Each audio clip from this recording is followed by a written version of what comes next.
नमस्कार दोस्तों। देखिए मित्रों, जो रीट एग्जाम है आपका, उसमें हिंदी लैंग्वेज में आपके एक जो है इसमें ऐड हुआ है वाक्यांश के लिए एक शब्द। तो आज हम इसको बुक के माध्यम से पढ़ने वाले हैं। देखिए, माध्यमिक शिक्षा बोर्ड की 9th से 12th की एक किताब आती है हिंदी व्याकरण रचना। तो वो पढ़ना आपके लिए जरूरी है। मैं शुरू से आपको बोल भी रहा हूँ कि ये किताब पढ़ना जरूरी है आपकी लैंग्वेज की जो ग्रामर है उसके लिए। तो इसी बुक से ही मैं आपको ये पढ़ा रहा हूँ, आपको भी पढ़ के अच्छा लगेगा।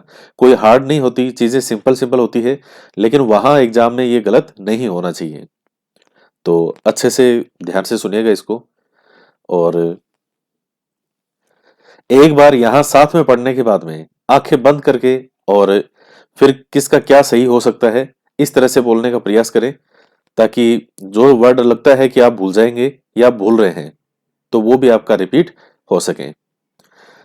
देखिए, वाक्यांश के लिए एक शब्द का क्या होता है, यानी कि जैसे कोई पूरा सेंटेंस हो और हमें वो पूरा बोलने की बजाय हम एक अक्षर को बोल दें तो अगला समझ आए। और चूंकि ये वर्ड ऐसे होते हैं कि पूरे लंबे वाक्य के बजाय एक शब्द प्रयोग करते हैं, तो वाक्य और ज्यादा खूबसूरत बन जाता है। अनेक शब्दों या वाक्यांशों के स्थान पर कभी कभी एक शब्द का प्रयोग किया जाता है।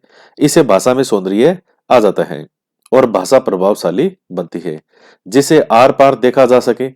जैसे जिसे आर पार देखा जा सके, इसके लिए हमने एक वर्ड यूज कर दिया पारदर्शी।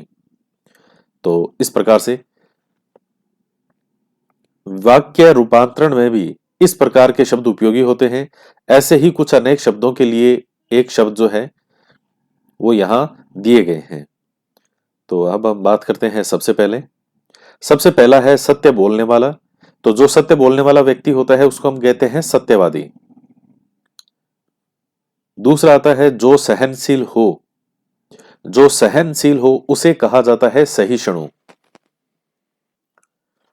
नेक्स्ट आता है बिना सोच विचार किया हुआ विश्वास, उसको कहते हैं अंधविश्वास। तो जो बिना किसी चीज पे विचार किए बिना सोचे बिना जो विश्वास होता है उसी को हम क्या कहते हैं, अंधविश्वास। नेक्स्ट आता है धर्म में निष्ठा रखने वाला। तो धर्म में निष्ठा रखने वाला कहलाता है धर्मनिष्ठ। जो तृप्त न हो वो क्या कहलाता है, अतृप्त। और जो तृप्त हो जाता हो तो वो है तृप्त। और जो तृप्त ना होता हो तो उसे क्या कहते हैं, अतृप्त कहते हैं। जैसे कुछ लोग जब खाना खाने के लिए बैठते हैं तो वो हमेशा अतृप्त ही रहते हैं। उनसे कभी पूछो पेट भर गया क्या, नहीं नहीं अभी भी थोड़ा खाली है। तो वो अतृप्त आत्माएं होती है। वो चाहे कितना ही खिला दो वो कम है, धाप धाप के खाओ फिर भी वो अतृप्त रहते हैं। दो भाषाओं को जानने बोलने वाला उसको कहते हैं दुभाषिया।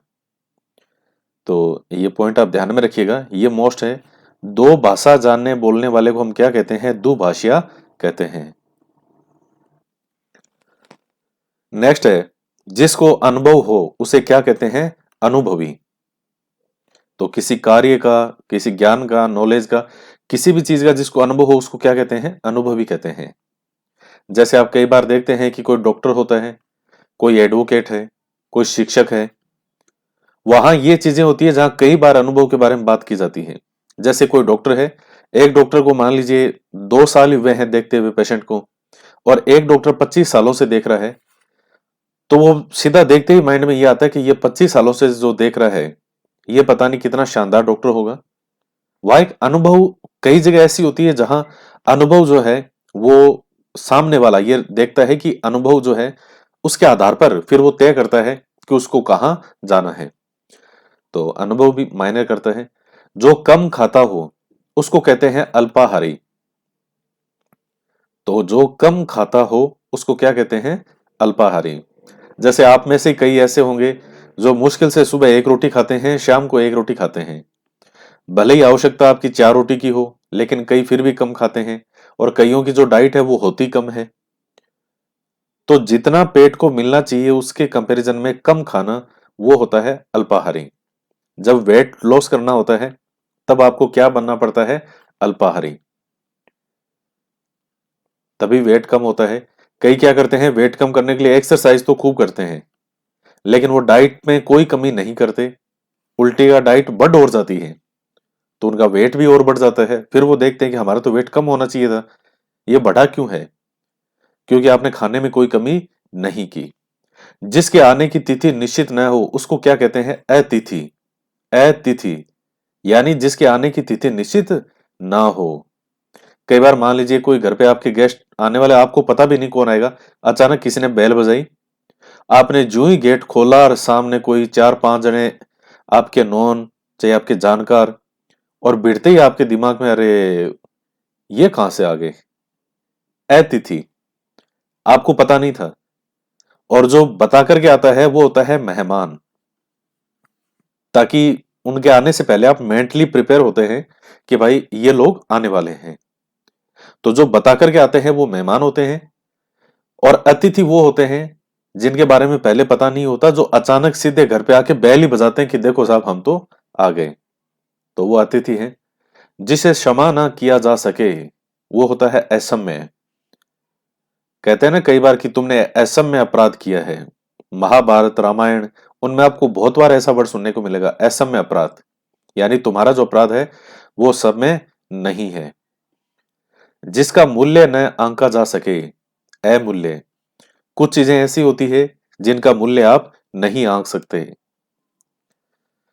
तो ऐसी चीजें बहुत सी लाइफ में ऐसी होती है जिनका आप कोई मूल्य नहीं आंक सकते हैं। तो अब जैसे मान लीजिए आपकी माताजी के जो हैं वो कोई कंगन है, और वो जो कंगन है वो खानदानी कंगन है। यानी आपकी माताजी को भी, जो जिस परिवार में वो आई, तो उस परिवार से इनको मिला। अब ये कंगन इन्होंने अपनी बहू के लिए रख रखे हैं कि भाई मेरी जो बहू है वो इनको पहनेगी। वो चीजें किससे जुड़ी हुई है? भावनाओं से जुड़ी हुई चीजें हैं। तो चाहे उनसे महंगे भी कितनी ही सोने की ज्वेलरी हो, लेकिन वो जो चीज है वो हमेशा वो रहेगा कि नहीं, इसका मूल्य नहीं आंका जा सकता। वो अमूल्य चीज है, पैसे के दृष्टिकोण से नहीं, भावनाओं के दृष्टिकोण से। तो कई चीजें होती है जो जिनका मूल्य न आंका जा सके। फिर उसके बाद है जो कानून के अनुसार न हो, तो उसको कहते हैं अवैध। और जो कानून के अनुसार होगा उसको क्या कहेंगे? वेद कहेंगे। जो बिना वेतन काम करे उसे क्या कहते हैं? अवैतनिक कहते हैं। जो बिना वेतन के काम करे, अवैतनिक। जो कहा न जा सके उसे हम क्या कहते हैं? अकथनीय। जो कहा नहीं जा सके, तो इस चीज को हम एक शब्द में क्या कहेंगे कि यह तो अकथनीय है, यानी इसे कहा नहीं जा सकता है। जिसको गिना नहीं जा सके, अगण्य। जो इस लोक का ना हो, अलौकिक। और जो इस लोक का होता है उसे क्या कहते हैं? लौकिक। जो बच्चों को पढ़ाए, अध्यापक। तो जैसे हम हैं तो हम क्या कहलाएंगे? हम अध्यापक कहलाएंगे। जो अत्याचार करता हो वो क्या कहलाता है? अत्याचारी। इसके बाद देखिएगा, जिसकी सीमा न हो वो क्या कहलाता है? असीम। जिसका कोई सहायक ना हो तो असहायक। नेक्स्ट होता है जिसकी कोई उपमा ना हो, अनुपम। जो छोड़ा न जा सके, अनिवार्य। जो संभव न हो, असंभव। जहां पहुंचा न जा सके, अगम्य। जिसका नाम न हो, अनाम। जो अहिंसा में विश्वास रखे, अहिंसावादी। तो और जो हिंसा में विश्वास रखे तो फिर हिंसावादी। जो अहिंसा में विश्वास रखे वो क्या कहलाएगा? अहिंसावादी। नेक्स्ट आता है जिसका वर्णन न किया जा सके वो क्या कहलाता है? अवर्णनीय कहलाता है, यानी जिसका वर्णन नहीं किया जा सकता। जो परिचित न हो वो क्या कहलाता है? अपरिचित। मन में होने वाला ज्ञान वो क्या कहलाता है? अंतर्ज्ञान कहते हैं। जो मन में होने वाला ज्ञान उसे हम क्या कहते हैं? अंतर्ज्ञान। कई बार कोई चीज ऐसी होती है जो आपको पहले फील हो जाती है, महसूस हो जाती है। आप कई बार कहते भी हो कि मुझे ऐसा लग रहा था कि ये होगा और ये हो गया। तो ये जो चीज है ये क्या कहलाती है? अंतर्ज्ञान कहलाती है। आशा करने वाला वो कहलाता है आशावादी। आलोचना करने वाला आलोचक। निंदक नियरे राखिए, वही आलोचक। देखिए, आलोचक जो है वो सकारात्मक वे में लिया जाता है। एक तो वो होता है जिनका काम होता है 24 घंटे ही बुराई करना, वो आलोचक नहीं है।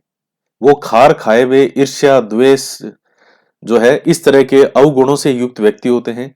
एक होती है आलोचना, जैसे कबीरदास जी कहते थे, निंदक नीरे राखिए, कि जो निंदा करने वाला व्यक्ति होता है उसको अपने आसपास रखना चाहिए। लेकिन वो नहीं कि वो 24 घंटे उसका काम ही है कि निंदा ही निंदा करना, चाहे अच्छा करे या बुरा करे वो निंदा ही करेगा, वैसा व्यक्ति नहीं। जो आपको सही राय बताए कि यहां आप में कमी रह रही है और इसे दूर करें, तो वो कहलाता है आलोचक। और आजकल आलोचक कम होते हैं और 24 घंटा जो बुराई करने वाले हैं वो लोग अधिक होते हैं। जो अपनी ओर आकृष्ट करे वो क्या कहलाता है? आकर्षक कहलाता है। जैसे आप पढ़ते हैं बाल विकास में जो किशोरावस्था आती है, एडोलेसेंस, उस किशोरावस्था के अंदर जो बच्चा है, यानी बच्चा या बच्ची दोनों ही, तो किशोरावस्था के अंदर बच्चा जो है वो क्या चाहता है कि लोग उसकी तरफ आकृष्ट हो, उसकी तरफ आकर्षित हो, उसको देखें, उसके बालों को देख के कहें, वाह बेटा वाह, कितने सुंदर बाल लग रहे हैं तुम्हारे। तो जो अपनी ओर आकृष्ट करे उसको कहते हैं आकर्षक। जो अपनी जीवनी लिखे, जो अपनी जीवनी लिखे उसको क्या कहते हैं? आत्मकथाकार। और अब आपकी जो, चूंकि आप विद्यार्थी हैं, आप तैयारी कर रहे हैं, तो आप में अभी अपनी आकृष्ट होने वाला भाव अभी नहीं होना चाहिए। क्योंकि अभी अगर आप में भाव आ गया और सच में कोई आपकी तरफ आकर्षित हो गया तो आपकी तो लंका लग जाएगी। तो उसमें ज्यादा ऐसे मत होना खुश कि देखो मेरी तरफ कोई अट्रैक्ट हो गया, हम तो डूबे जो डूबे सनम तुमको भी ले डूबे। तो ये ध्यान रखना अभी। जो अपनी जीवनी लिखे आत्मकथाकार। आज्ञा मानने वाला कहलाता है आज्ञाकारी। नई खोज करना आविष्कार। तो नई खोज को आविष्कार कहते हैं। ये मैंने पहले भी आपको बताया है कि जो चीज पहले उपलब्ध नहीं थी और पहले नहीं थी सामने, और अब नया उस किसी चीज का आविष्कार हुआ है, यानी वो चीज नई बनी है। जैसे बल्ब है, बल्ब का आविष्कार, टेलीफोन का आविष्कार। तो ये आजकल तो आपको चीजें नॉर्मल लगती है, लेकिन क्या कभी कोई सोच सकता था कि कोई भारत में बैठा है, कोई ये जो अफ्रीका या अमेरिका में बैठा है और यहां बैठे बैठे फोन पर बात कर रहे हैं, वीडियो कॉल कर रहे हैं। लेकिन अब ये चीजें हुई है, ये आविष्कार है। जो नए जमाने का हो उसको कहते हैं आधुनिक। दूसरे देश से मंगाना उसको कहते हैं आयात। और दूसरे देश में भेजना क्या कहलाता है? निर्यात। ईश्वर में विश्वास रखने वाला आस्तिक। तो देखिएगा, जो ईश्वर में विश्वास रखता है उसको क्या कहते हैं? आस्तिक कहते हैं। यहाँ स्वामी विवेकानंद जी की एक लाइन थी बहुत बेहतर। वो कहते थे कि जो व्यक्ति स्वयं पर विश्वास रखता है मेरी नजर में वो आस्तिक है, और जो स्वयं पर विश्वास नहीं रखता वो मेरी नजर में नास्तिक है। तो कितनी सही परिभाषा थी उनकी। तो इसलिए स्वयं पर विश्वास हमेशा होना चाहिए कि हम ये कार्य कर सकते हैं। तो एक वो जो सेल्फ कॉन्फिडेंस होता है खुद का, वो होना बहुत जरूरी है। उसके बाद है दूसरों का आभार मानने वाला। उसको कहते हैं आभारी कृतज्ञ। अगर किसी दूसरे व्यक्ति ने किसी पर कोई उपकार किया हो, कोई अच्छा कार्य किया हो, किसी की मदद की हो, तो सामने वाले व्यक्ति को उसका आभार मानना चाहिए, उसका कृतज्ञ रहना चाहिए। लेकिन आजकल जो जमाना है वो कैसा है? कृतघ्नता का जमाना हो चुका है। वो थोड़े टाइम पहले ही एक यूट्यूब वीडियो पे आया था, बाबा का ढाबा नाम से, आपने सुना होगा, काफी उस समय यूट्यूब पे आते रहते हैं वीडियो। तो उसमें एक बाबा का ढाबा भी था। 80-82 साल का एक व्यक्ति था, कोई बुजुर्ग। वो कैसे रो रहा था कि भाई मेरे देखो, उसकी छोटी सी दुकान थी और कोई बॉय था, लड़का, उसने आकर के उनकी मदद की। कोई ये यूट्यूब वगैरह पे चलाता था वीडियो, तो वो इन्हीं के वीडियो बनाता था, जैसे जो भी लोग ये बनाते थे खाना वगैरह। तो बाबा उसके सामने जो है वो जोर जोर से रोने लगे, आंसू आने लगे कि भाई मेरी कोई बिक्री नहीं हो रही। और वो इतना वीडियो वायरल हुआ कि बाबा के अकाउंट में खूब धाप के पैसे आए। और उन्होंने वो जो लड़का था उसी पर ही इल्जाम लगा दिया, यहां तक कि उसके खिलाफ एफआईआर तक करा दी। जबकि जो लड़का था उसने बिल्कुल क्लियर कट अपना सारा स्टेटमेंट दिखा दिया था। वो बिल्कुल एकदम डन था, वो उसकी तरफ से कोई खोट नहीं था। लेकिन इन बाबा जी का दिमाग घूम गया। वो क्या होती है, उसको कहते हैं कृतघ्नता। कृतघ्न व्यक्ति कहते हैं उसको, कृतघ्न। यानी जिसने उपकार किया, जिसने भाग्य बदला, उसी पर ही तुमने क्या किया, इल्जाम लगा दिया। फिर आता है छोटा भाई, इसको कहते हैं अनुज। बड़ा भाई, उसको कहते हैं अग्रज। अब आप महाभारत में देखिएगा, युधिष्ठिर जो है वो अपने छोटे भाइयों को हमेशा नाम से कम बुलाता था और अनुज कह के ज्यादा बुलाता, अनुज तुम ये करो, अनुज तुम ये करो। तो कई बार आपके भी दिमाग में आता था ये अनुज है कौन, भीम की तरफ देख के बोल रहा है अनुज ये करो, भीम भी कह रहा है हाँ भैया, तो ये अनुज है क्या। छोटे भाई को अनुज कहते हैं और बड़े भाई को अग्रज कहते हैं। आकाश में दिखाई देने वाला 7 रंगों का धनुष इंद्रधनुष। दूसरों से ईर्ष्या करने वाला ईर्ष्यालु। ईर्ष्या, जलन, द्वेष, ये इतनी खतरनाक समस्या होती है लोगों में, बहुत जबरदस्त तरीके से। जिसका हृदय विशाल हो तो उसे क्या कहते हैं, उदार कहते हैं। जो ऊपर कहा गया हो उपयुक्त, जैसे कई बार आप लिखते हैं पैराग्राफ में, तो पैरा चेंज कर लिखते हैं उपयुक्त कथन में ये कहा गया है। वहां उपयुक्त से मतलब क्या है कि जो भी ऊपर हमने कहा है। जो बाद में अधिकारी बने उसको कहते हैं उत्तराधिकारी। जहां दवाई मिलती है या इलाज होता है उसे क्या कहते हैं, औषधालय कहते हैं। फिर है कलाकारों द्वारा बनाई गई वस्तु को कहते हैं कलाकृति।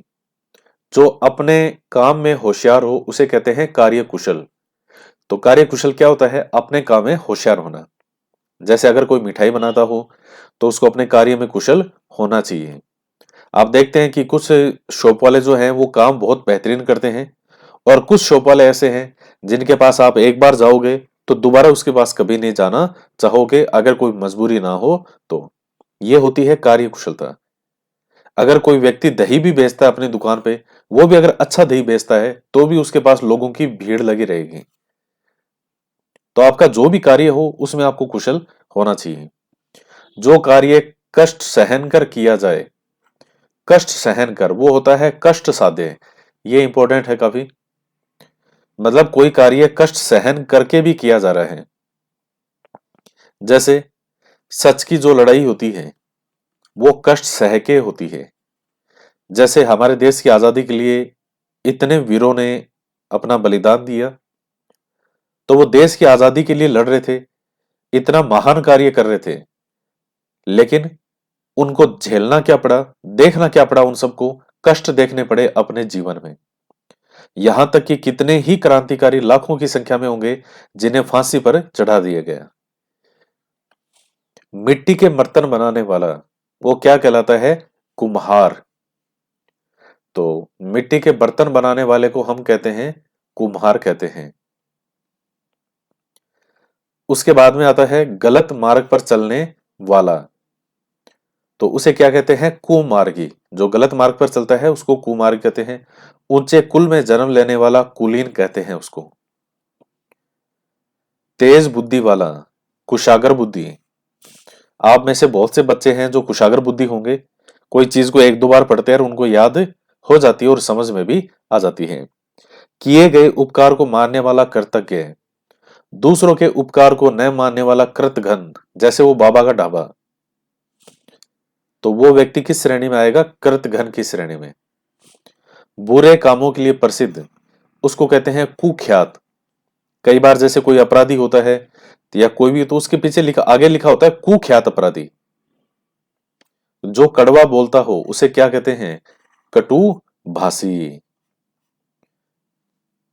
और जो मीठा बोलता हो उसको कहते हैं मृदुभाषी।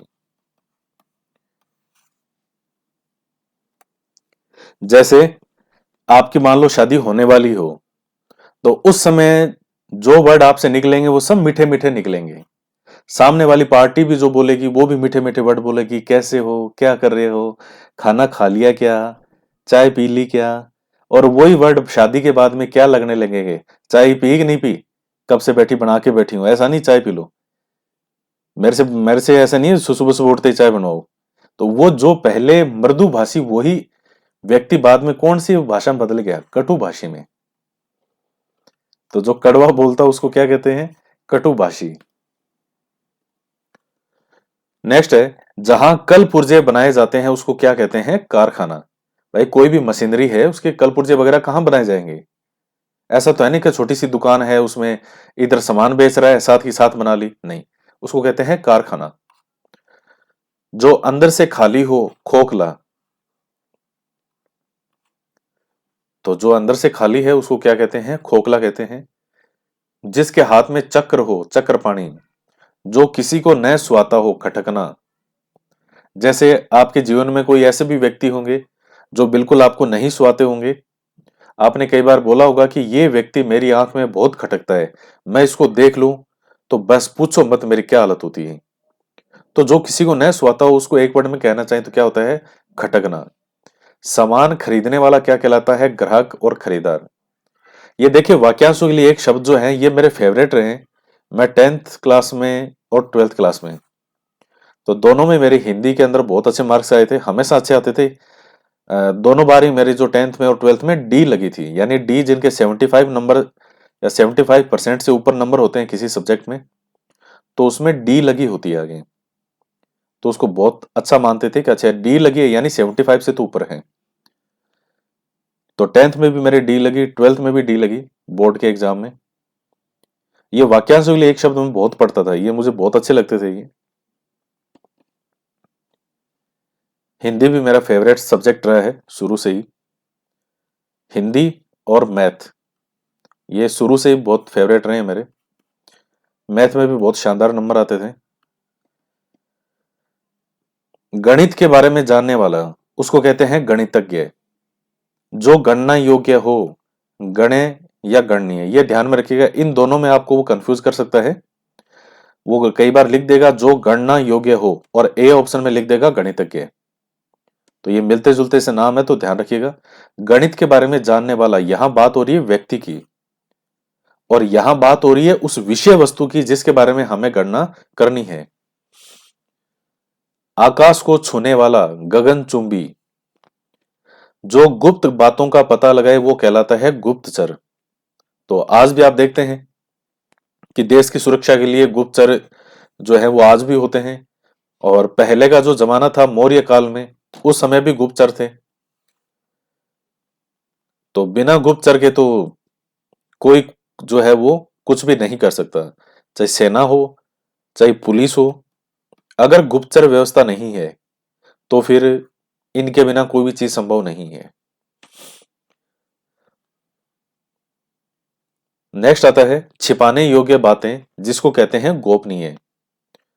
गायों को पालने वाला गोपाल और गायों को चराने वाला गोवाला। तो देखिए गायों को पालने वाला तो उसको गोपाल कहते हैं और जो सिर्फ चराता है उसको कहते हैं गवाला। गांव में रहने वाला ग्रामीण, नगर में रहने वाला नागरिक।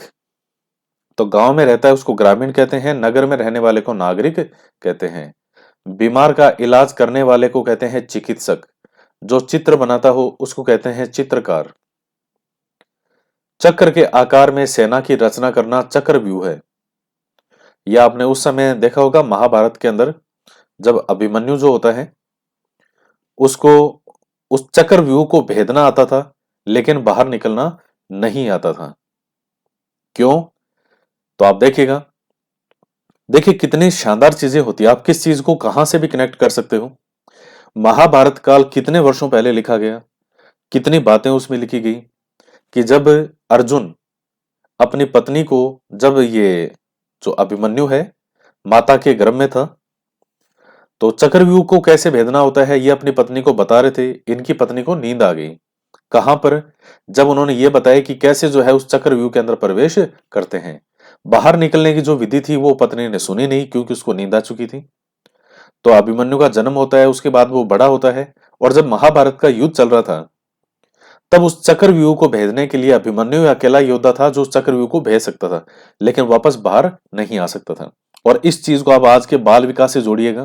भाई 18वीं शताब्दी से तो सही मायने में बाल विकास सामने आया है। और यहां भी मनोवैज्ञानिक और सबने ये कह दिया कि बच्चा जब माता के गर्भ में होता है तभी से उस बच्चे का विकास शुरू हो जाता है।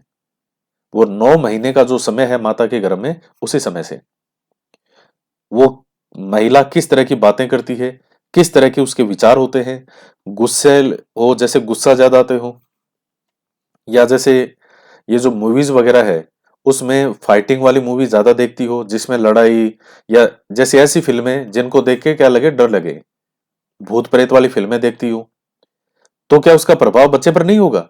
निश्चित रूप से प्रभाव पड़ेगा उस बच्चे पर जो कि अभी तक गर्भ में है और बाहर आया ही नहीं है। कितनी चीजें एक दूसरे से जुड़ी हुई होती हैं। छात्रों के उपयोग में आने वाला सामान छात्रोपयोगी, छात्रों को दिया जाने वाला अनुदान या राशि छात्रवृत्ति, जिसको आप इंग्लिश में स्कॉलरशिप भी कहते हो। जल में रहने वाला जीव जलचर, जिसने इंद्रियों को वश में कर लिया हो, जितेंद्रिय। इंद्रिया होती है ना, आंख नाक कान जीभ और त्वचा, और एक छठी इंद्रिय और मानेगी भारतीय दर्शन में, उसको कहते हैं मन। अब जैसे मान लीजिए आप मेरे सामने बैठे हो, जैसे ऑफलाइन क्लास है और आप सब सामने बैठे हो। अब आंख नाक कान जीभ और त्वचा, पांचों इंद्रिय आपकी बिल्कुल स्वस्थ है। आप इन पांचों इंद्रियों के साथ में वहां उपस्थित हो क्लास में, लेकिन आपका मन क्लास में नहीं है, वो कहीं घूमने गया हुआ है, मनाली शिमला। तब तक हम 4 लाइन बोल के निकल गए, तब आप वापस आओगे कि अच्छा सर यहां से पढ़ा रहे हैं। तो मन का होना भी बहुत जरूरी है, मन को कंट्रोल में करना बहुत जरूरी है। जन्म से अंधा जो होता है उसको कहते हैं जन्मांध, जिसमें जानने की इच्छा हो वो क्या होता है, जिज्ञासु। ज्योतिष विद्या के ज्ञान रखने वाला कहलाता है ज्योतिषी। और ज्योतिष भी देखिए एक तरह का गणित होता है, क्योंकि ये वो चीजें हैं जो हर किसी के बस की बात नहीं होती। तो मार्केट में फेक चीजें भी बहुत आती है, और फेक लोग भी बहुत आते हैं जो इस तरह से बताते हैं कि हमें देखिए ये आता है, वो ज्ञान ज्योतिषकार है। सही मायने में ज्योतिष क्या थी और सही मायने में इसकी गणना कैसी होती थी, वो बहुत अलग चीज है। तो कई लोग ज्योतिष का जो है वो मजाक भी उड़ा देते हैं, लेकिन ऐसा नहीं है, ये चीज गलत है। भाई कुछ लोगों ने भले ही जो है गलत तरीके से पेश किया हो, लेकिन सही मायने में ज्योतिष एक गणित है। इसमें भी गणनाएं होती है, कैलकुलेशन होती है। और जहां तक सही कैलकुलेशन करने वाला व्यक्ति हो, जिसको बहुत बारीकी से ज्ञान हो, तो वो काफी हद तक जो चीजें हैं वो इसमें बताई जा सकती है। और ये सही है, वास्तव में बताई जा सकती है। और मैं कह रहा हूं कि बताई जा सकती है, तो आप मान लीजिए कहाँ बताई जा सकती है। जिससे देखकर डर लगे, डरावना। तो किसी को देख करके डर लगता है तो उसको क्या कहते हैं, डरावना कहते हैं। जैसे आप छोटे बच्चे थे और आपके टीचर, अगर कोई से टीचर ऐसे थे जो आपको बहुत पीटते थे, तो वो टीचर आपके लिए क्या होते थे, डरावने होते थे। तप करने वाले को कहते हैं तपस्वी। दूर की देखने सोचने वाले को कहते हैं दूरदर्शी। तो दूरदर्शी वाली चीजें जो होती है ये भी व्यक्ति में अनुभव से भी आती है, और खुद जो है उसका खुद का जो जीन होता है उसका भी प्रभाव पड़ता है। कई फैक्टर काम करते हैं जब व्यक्ति दूर का देख सकता है, और ये सबसे विशिष्ट योग्यता होती है, हर किसी के ये नसीब में नहीं होती। हजारों लाखों में केवल कुछ गिनती के व्यक्ति होते हैं जिनमें ये चीज होती है दूरदर्शिता वाली, कि जैसे कि आज मैं ये काम कर रहा हूं, तो आज से 5 साल बाद इस काम का परिणाम क्या होगा। आज मैं ये काम कर रहा हूं, 10 साल बाद इसका परिणाम क्या होगा। और राजस्थान का इतिहास देख लीजिए, कितनी ऐसी चीजें हैं जो सही तरीके से उस टाइम सोचा नहीं गया, और बाद में उनके परिणाम जो है वो बहुत घातक हुए। जो देखने योग्य हो, दर्शनीय है। जिस पुत्र को गोद लिया गया हो, दत्तक पुत्र, दत्तक कहते हैं उसको। जहां पहुंचना कठिन हो, दुर्गम। जो समझने में कठिन हो, दुर्बोध। जिसका आचार विचार अच्छा न हो, उसको क्या कहते हैं, दूराचारी। कठिनाई से प्राप्त होने वाला उसको कहते हैं दुर्लभ। दूर की सोचने वाला दूरदर्शी। जिसे करना कठिन हो, दुष्कर। कहते हैं ना कि दुष्कर कार्य है, यानी बहुत मुश्किल। धर्म को चलाने वाला धर्म प्रवर्तक, जैसे महात्मा बुद्ध हैं, तो वो धर्म प्रवर्तक में। मांस न खाने वाला निरामिष, ये ध्यान रखिएगा, ये भी आपसे परीक्षा में पूछ सकता है। ईश्वर में विश्वास न रखने वाला नास्तिक। जो अभी पैदा हुआ हो, नवजात। देखिए, नास्तिक वर्ड जो है, कई बार लोग ये सोचते हैं कि नास्तिक होना कोई बुरी बात होती है। जैसे किसी को कहे, कोई कहेगा कि भाई नास्तिक हूं मैं, तो सामने वाला देखता है, ओहो इसको तो ईश्वर में विश्वास नहीं है, ये तो बहुत बेकार आदमी है ये तो। ऐसा नहीं होता है। ऐसे ऐसे महान लोग नास्तिक में हैं, उनके तर्क इतने जबरदस्त तर्क हैं कि आपके पास उनके तर्क का कोई तोड़ नहीं है। शहीद भगत सिंह जो है, उनका एक लेख था कि मैं नास्तिक क्यों हूं। तो इतना उन्होंने शानदार लिखा है, वो आप लिखिएगा, एक जैसे लेख होता है, बुक तो नहीं, पत्र टाइप है वो। आप वास्तव में कहेंगे कि मतलब जब मृत्यु आपके सामने है और उस समय वो चीज वो लिख रहे हैं, तो अच्छे लोगों की जीवनियां, उनसे जुड़ी हुई चीजें बहुत पढ़नी चाहिए। आपको इतनी चीजें सीखने को मिलेगी। पर सीखोगे तब ना, जब फेसबुक से हाय हेलो से, जानू से, इन चीजों से फुर्सत मिले। सारे दिन बैठे लगे रहते हैं, हाय कैसी हो। वो भी कहती है, गधे मैं भी ठीक हूं, पढ़ ले, टाइम खराब मत कर। जो अभी पैदा हुआ हो उसको कहते हैं नवजात, नया नया शिशु, जिसका धरती पे जन्म हुआ है। जिसके पास धन ना हो उसको कहते हैं निर्धन, नष्ट होने वाला, नश्वर। और उसके बाद है रात में विचरण करने वाला, निशाचर। जिसमें ममता ना हो, निर्मम। जो भयभीत ना हो, निर्भीक। जिसका कोई आधार ना हो, निराधार। निरीक्षण करने वाला, निरीक्षक। जिसका कोई आकार ना हो, निराकार। ये निराधार, निरीक्षक, निराकार। अब जैसे ईश्वर के लिए कई बार टर्म यूज करते हैं कि निराकार है, तो निराकार से मतलब क्या है? जिसका कोई आकार नहीं हो। जो शंकराचार्य जी हैं, उनका बहुत खतरनाक दर्शन है, बहुत जबरदस्त। मतलब वो प्रूफ करते हैं एक एक चीज को। तो वो भी निराकार, निराधार। ये जो निराकार, ये वो मानने वाले व्यक्ति हैं वो। नया आया हुआ व्यक्ति, नवागंतुक, यानी नव आगंतुक। जिसमें संदेह न हो, निस्संदेह है। बहुत मेहनत करने वाला, मेहनती या परिश्रमी कहते हैं। अभी आपका जो समय चल रहा है वो कौन सा है? वो ये वाला समय होना चाहिए, बहुत मेहनत करने वाला। जो आंखों के सामने हो, प्रत्यक्ष। जो आंखों के सामने ना हो, परोक्ष। परदेश में रहने वाला, प्रवासी। दूसरों पर उपकार करने वाला, परोपकारी। जो पाश्चात्य संस्कृति से संबंध रखता हो, पाश्चात्य। जो वेस्टर्न कल्चर आप जिसको कहते हो। दूसरे लोक से संबंधित, पारलौकिक। पत्तों की बनाई कुटिया, पर्णकुटी। 15 दिनों का समय, पक्ष। रास्ता दिखाने वाला, पथ प्रदर्शक। जिस जानवर को पाला जाता हो, पालतू। अब जैसे कुत्ता है, भैंस है, गाय है, ऊंट है।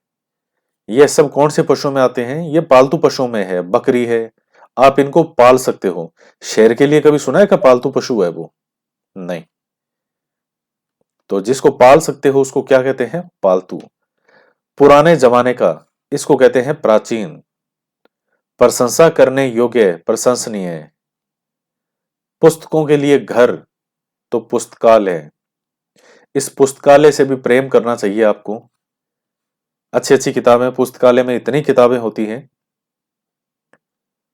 जितनी ज्यादा अच्छी किताबों को आप पढ़ते हैं, जैसे एग्जाम के लिए पढ़ना एक अलग चीज है, नॉर्मली भी आप दूसरी बहुत सी अच्छी अच्छी किताबें आती है, बहुत महान लोग हुए हैं, तो उनकी किताबें भी आपको पढ़नी चाहिए। जब एग्जाम हो जाए तब आप कोई किताब पढ़ सकते हैं। किसी उक्ति को दोहराना, उसको कहते हैं पुनरुक्ति।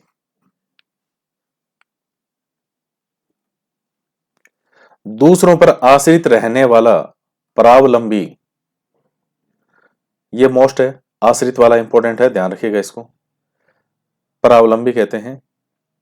हाथ से लिखी पुस्तक को कहते हैं पांडुलिपियां। कई बार आप पढ़ते हो कि पांडुलिपियां उपलब्ध है, पांडुलिपियां पांडुलिपियां, यही है वो जो बहुत कीमती हो, बहुमूल्य। जैसे आपका जीवन जो है वो क्या है, वो बहुमूल्य है। इसलिए गाड़ी व्हीकल वगैरह चलाते समय हेलमेट का प्रयोग करें हमेशा। कई लोग हेलमेट हाथ में रखते हैं और बिल्कुल बालों को लहराते हुए चलते हैं, एक हल्की सी टक्कर लगी, ये लो, नया जन्म हो जाता है। तो कई चीजें बहुमूल्य होती है, उनको महत्व समझना चाहिए उसका। बहुत बोलने वाला, उसको कहते हैं वाचाल। आपके आसपास कई लोग ऐसे होते होंगे जिनको चुप रहना नहीं आता, मतलब वो 24 घंटे चप्पर चप्पर चप्पर चप्पर चलती रहती है उनकी। इस पर एक जोक पढ़ा मैंने एक बार, कि एक बार पत्नी बहुत ज्यादा बोलती थी, बहुत ज्यादा, सारे दिन जब वो पति पास में बैठे चाय चाय चाय, तो फिर अब वो कुछ कहे तो उसको पता है कि पत्नी नाराज हो गई, तो फिर ये खाना नहीं बनाएगी, तो फिर क्या करे। तो उसको किसी ने आइडिया दिया, एक आइडिया बताया। अगले दिन पति ने उसको घर पे अप्लाई किया। कैसे? पत्नी के सामने आते ही पत्नी को ये कहता कि सुनो भाई, हाँ जी कहिए, कि जब तुम चुप रहती हो तुम इतनी खूबसूरत लगती हो। तो उसके बाद से फिर वो जो ज्यादा बोलने वाली समस्या थी वो कम हो गई। तो नेत्रहीनों को पढ़ाने की लिपि ब्रेल लिपि, ये भी मोस्ट है। जो पहले का हो भूतपूर्व, अब जैसे सीएम है, राज्यपाल हैं, राष्ट्रपति हैं, प्रधानमंत्री हैं, तो जिनका समय चला जाता है उनको कहते हैं भूतपूर्व। फिर नए प्रधानमंत्री बनते हैं तो उनके लिखते हैं वर्तमान, कि अभी कार्यरत है। मांस खाने वाले को कहते हैं मांसाहारी। कम खर्च करने वाला, ये कर्म खर्च नहीं है, ये कम खर्च है, ये रह की मात्रा कै के ऊपर ही लग गई, ऐसी प्रिंट हो गया होगा। कम खर्च करने वाले को कहते हैं मितव्ययी। देखिए एक तो मितव्ययी होता है और एक होता है कंजूस। कंजूस तो ये है कि अगर मैं मर भी जाऊं तो भी मेरी जेब से 1 रुपया नहीं निकालूं मैं, उसको कंजूस कहते हैं। मितव्ययी क्या होता है? जहां आवश्यकता हो वहीं खर्च करना, जहां आवश्यकता नहीं हो वहां पर पैसा पानी की तरह नहीं बहाना। तो व्यक्ति को मितव्ययी होना चाहिए, उसको ना तो कंजूस होना चाहिए और ना ही उसको बहुत ज्यादा खर्च करने वाला होना चाहिए। कैसा होना चाहिए? मितव्ययी। जहां रेत ही रेत हो उसको कहते हैं मरुभूमि। महीने में एक बार होने वाला कहलाता है मासिक। मरम को छूने वाला मार्मिक, यानी मतलब आपके मन को छू जाए पूरी तरह।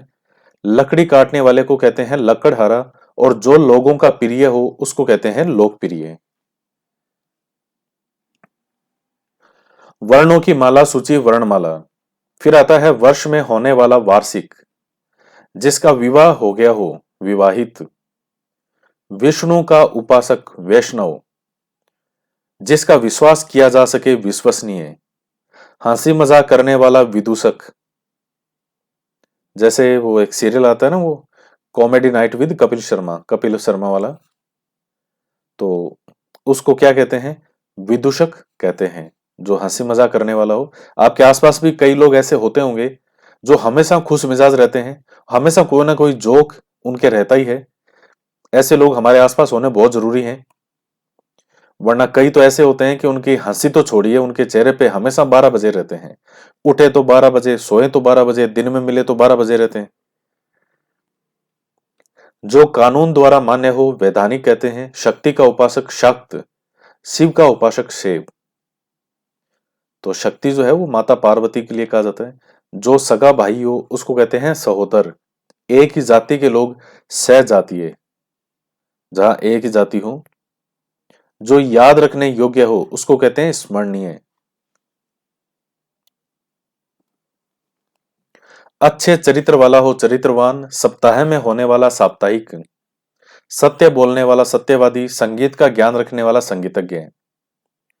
एक कक्षा में पढ़ने वाला सहपाठी। सेवा करने वाला सेवक। और जो सरलता से प्राप्त हो सुलभ। तो ये सभी महत्वपूर्ण है, सारे ध्यान रखिएगा इनको। सब कुछ जानने वाले को कहते हैं सर्वज्ञ।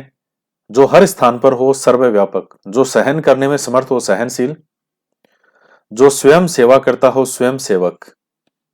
अपने राष्ट्र से संबंधित राष्ट्रीय, हिंसा करने वाला हिंसक, अपने दस्तखत को हस्ताक्षर कहते हैं, और हंसने हंसाने वाले को कहते हैं हंसोड़। तो ये इस बुक के अंदर 164 इन्होंने दे रखे हैं वाक्यांशों के लिए एक शब्द। तो आशा है ये सभी आपको बहुत अच्छे लगे होंगे, समझ में भी आएंगे। इनमें कोई ऐसा कोई है नहीं जो समझ में नहीं आया या ऐसा कुछ। बस आपका यही है कि आप एक तरफ इधर हाथ रखिए जिधर इनके उत्तर हैं सामने, और फिर इधर से बोलने का प्रयास बिना देखे बिना प्रयास करें। जैसे सब कुछ जानने वाले क्या कहेंगे, सर्वज्ञ कहेंगे। जो हर स्थान पर हो क्या कहेंगे, सर्वव्यापक। फिर इसको नहीं याद आए तो इधर उत्तर में देखिए क्या लिखा है। तो इस तरीके से याद करेंगे तो आपको बहुत अच्छे से याद हो जाएगा। तो आपको एक वर्ड का बताना है आज वाले में से ही, जिसमें जानने की इच्छा हो उसको क्या कहते हैं। जिसमें जानने की इच्छा हो उसे क्या कहते हैं, ये कमेंट करके बताइएगा। और वीडियो को लाइक जरूर करें, ज्यादा से ज्यादा शेयर करें। तो इसके साथ ही देखिए हिंदी के अंदर जो आपकी ग्रामर है, आपके 15 क्वेश्चन जो आएंगे वो लगभग शिक्षण विधियों से, 15 क्वेश्चन आएंगे ग्रामर से। तो ग्रामर जो है वो आपकी 95% तक ग्रामर जो है वो इनमें से आ जाती है। जो ये पुस्तक है आपके सामने, अब मैं ये माध्यमिक शिक्षा बोर्ड वाली है, ये किताब है कक्षा 9 से 12 की एक ही पुस्तक आती है, हिंदी व्याकरण और रचना प्रबोध। तो इस पुस्तक में और 95% तक 95% तक आपकी व्याकरण इन किताबों में से आ जाती है। तो इसलिए मैं कहता हूं कि इस पुस्तक को पढ़ना बहुत जरूरी है।